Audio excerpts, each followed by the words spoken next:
सराठी में हुए मराठा समाज पर लाठीचार्ज पर पूर्व गृह मंत्री और एनसीपी नेता अनिल देशमुख की प्रतिक्रिया सामने आई है, जिसमें अनिल देशमुख ने कहा है कि ये लाठीचार्ज अमानवीय है और इसमें सीधी सी भागीदारी गृह मंत्रालय की है।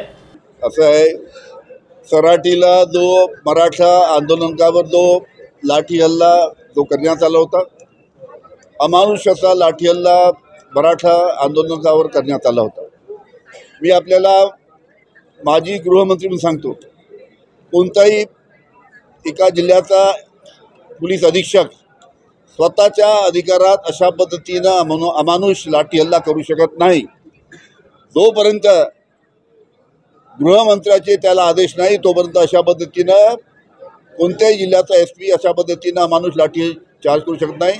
त्याच्यामुळे सराटीमध्ये जो लाठी हल्ला करण्यात आलेला आहे तो गृह खात्याच्या मधून आदेश झाल्यानंतरच करण्यात आलेला आहे असा माझा आरोप आहे।